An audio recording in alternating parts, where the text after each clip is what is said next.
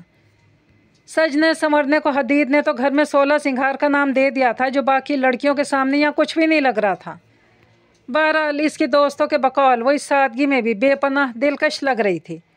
University میں ان کی آخری پارٹی تھی، سب نے خوب انجوائے کیا، سیلفیاں لی گئیں، ایک دوسرے سے ہمیشہ رابطے میں رہنے کے پیمان باندھے گئے، مسکراتے لبوں نم آنکھوں کے ساتھ الوداع کہا گیا۔ اس جھومتے گاتے ماحول میں اپنی دوستوں کے ساتھ مگن زیب النساء جان ہی نہ پائی کہ وہ ہمہ وقت کسی کی نظروں کے حصار میں رہی تھی۔ اس دن شام ڈھلے جب وہ نور اور ہانیہ سے گپ شپ کر کے اپنے پورشن میں آئی تو مما کے ساتھ ڈرائنگ روم میں ایک سوبر سی خاتون صوفے پر تشریف فرما تھیں۔ اس نے ٹھٹک کر انہیں سلام کیا۔ یہ میری بیٹی زیب النساء ہے، مما نے تعارف کروایا۔ وعلیکم السلام، ماشاءاللہ بہت پیاری ہے۔ خاتون نہایت پرشوق نظروں سے اسے دیکھ رہی تھی، اسے سخت شرمندگی ہوئی۔ اس کے کپڑے ملگے جیسے ہو رہے تھے اور بالوں کی آوارہ لٹیں ادھر ادھر بکھری ہوئی تھیں۔ مما نے آنکھوں میں اسے اشارہ کیا تو چائے بنانے سیدھی کچن میں چلی آئی۔ تھوڑی دیر بعد وہ خاتون رخصت ہوئی تو وہ اپنے کمرے میں چلی آئی۔ ان کے بارے میں نہ اس نے کچھ پوچھا نہ مما نے خود کچھ بتایا۔ اس کی مما بہت سوشل تھی، اس کے خیال میں ان کی کوئی نئی دوست ہوگی۔ رات کو وہ اپنے موبائل میں مصروف تھی جب مما اندر داخل ہوئی۔ اس نے ذرا سا پرے سرک کر ان کے لیے جگہ بنائی۔ زیب تم جانتی ہو شام میں کون خاتون آئی تھی؟ نہیں تو مما، اس کی انگلیاں مسلسل موبائل سکرول کر رہی تھی۔ تمہارے کسی کلاس فیلو اسجد کی مما تھی، اس کا رشتہ ڈال کے گئی ہیں۔ جی کیا؟ وہ ششتر رہ گئی۔ ہاں زیب، ویسے تو تمہارے تایا تائی نے بھی حدید کے لیے بات کی ہے۔ مما نے اسے حیرت کا دوسرا جھٹکا دیا۔ وہ تو بھی پہلے سے نہ سنبھلی تھی، موبائل پر کچھ ٹائپ کرتی اس کی انگلیاں ساکت رہ گئیں۔ اب وہ منہ کھولے غائب دماغی سے ماں کو دیکھ رہی تھی۔ اوہو، کیا ہو گیا زیبی؟ اتنا حیران کیوں ہو گئی ہو؟ کیا لڑکیوں کے رشتے نہیں آتے؟ دیکھو، ہم ان والدین میں سے نہیں جو بچے کے سارے ناز نخرے اٹھاتے ہیں مگر شادی کے معاملے میں اپنی مرضی ٹھونستے ہیں۔ ہمارے خیال میں تو ہمارے بچے زیادہ باشعور پختہ سوچ کے مالک ہیں، اپنے بارے میں بہتر فیصلہ کر سکتے ہیں۔ مگر بیٹا، آج کل کے حالات بھی تو دیکھو، پھر لڑکی ذات کا وقت پر گھر بسنا بھی ضروری ہوتا ہے۔ بہرحال جو بھی ہو، ہم تمہارے انتخاب کو اہمیت دیں گے۔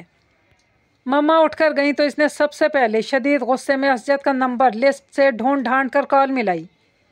پہلی بیل پر ہی فون اٹھا لیا گیا۔ مسٹر اسجد، یہ کیا مذاق ہے؟ ارے کیسا مذاق؟ کیا آپ کے یہاں رشتہ ڈالنے کو مذاق سمجھا جاتا ہے؟ یہ تو ایک سنجیدہ نوعیت کا معاملہ ہوتا ہے۔ اس کا انداز ہلکا پھلکا سا تھا۔ مگر آپ کو مجھ سے پہلے بات کرنی چاہیے تھی۔ مگر کیوں؟ میرے خیال میں آپ ایک مشرقی لڑکی ہیں اور رشتے کی بات تو پھر والدین سے ہی کی جاتی ہے۔ وہ ہنوز غیر سنجیدہ تھا۔ میرا مطلب ہے کچھ سٹ پٹ آ گئی، آپ کو مجھے اعتماد میں لینا چاہیے تھا۔ اب مما کے سامنے میں کتنا شرمندہ ہوئی، وہ سمجھ رہی ہوں گی شاید میرا یونیورسٹی میں آپ کے ساتھ کوئی افیئر ہے۔ نہیں مس زیب، میری مما نے سب سے پہلے آپ کی والدہ سے یہی واضح کیا کہ ایسا کچھ نہیں، یہ صرف میری خواہش پر ہو رہا ہے۔ ہم پچھلے 2 سال سے کلاس فیلو ہیں، آپ کو میرے چال چلن کا اندازہ ہو ہی گیا ہوگا۔ میں افیئر وغیرہ چلانے پر یقین نہیں رکھتا۔ آپ کو دیکھا تو لگا کہ آپ میرے لائف پارٹنر کے تصور پر پوری اترتی ہیں۔ میں جذباتی طور پر تو بڑا شدت پسند جلد باز واقع ہوا ہوں۔ سیدھا ماما سے بات کی تو میرا رشتہ ڈالنے چلی گئی۔ اب مزید میں آپ کی رائے اور فیصلے کا احترام کروں گا۔ اس نے اتنے سلیقے اور سبھاؤ سے بات کی کہ اس کے سارے خدشات اور گلے شکوے بھاپ بن کر اڑ گئے۔ چہرے پر ایک شرمگین سی مسکراہٹ پھیل گئی۔ آنکھوں کے سامنے اس کا خوبرو سا سراپا لہرا گیا۔ آخر وہ بھی تو اپنے لائف پارٹنر کو ایسا ہی دیکھنا چاہتی تھی، اظہار میں نڈر، جذبات میں شدت پسند۔ چند روز خاموشی رہی۔ ایک شام جب مما نے اسے پاس بٹھا کر اس کی رائے لینا چاہی تو وہ خاموش رہی۔ براہ راست اسجد کا نام لیتے جھجک محسوس ہو رہی تھی۔ مما کہنے لگی، یوں تو ماسی رشیدہ نے اور بھی 2-4 رشتے بتائے تھے مگر بہترین پر 2 آپشنز ہی ہیں، حدید اور اسجد۔ اب تمہارے ابو کا رجحان تو اپنے بھتیجے حدید کی جانب ہے، اور حدید بھی اتنا اچھا۔ نو مما، اب مزید خاموش رہنا بہتر نہیں تھا۔ مجھے کزن میرج اچھی نہیں لگی، اس میں کوئی نیا پن نہیں ہوتا، وہی دیکھے بھالے چہرے۔ زندگی میں کوئی تھرل تو ہو بیٹا، زندگی کوئی 3 گھنٹے کی ہارر مووی نہیں ہوتی جس میں تھرل کو انجوائے کیا جائے۔ وہ اس کی جذباتیت پر مسکرا کر بولی۔ چلو پھر اسجد کو ہی ڈن کرتے ہیں۔ وہ اس کی طرف گہری نظروں سے دیکھتے ہوئے بولی۔ اب کہ اس نے جھینپ کر سر جھکا لیا، وہ اس کے دل کا اندیہ اچھی طرح سے جان گئی۔ انہوں نے اس کے سر پر شفقت سے ہاتھ پھیرا اور باہر نکل گئیں۔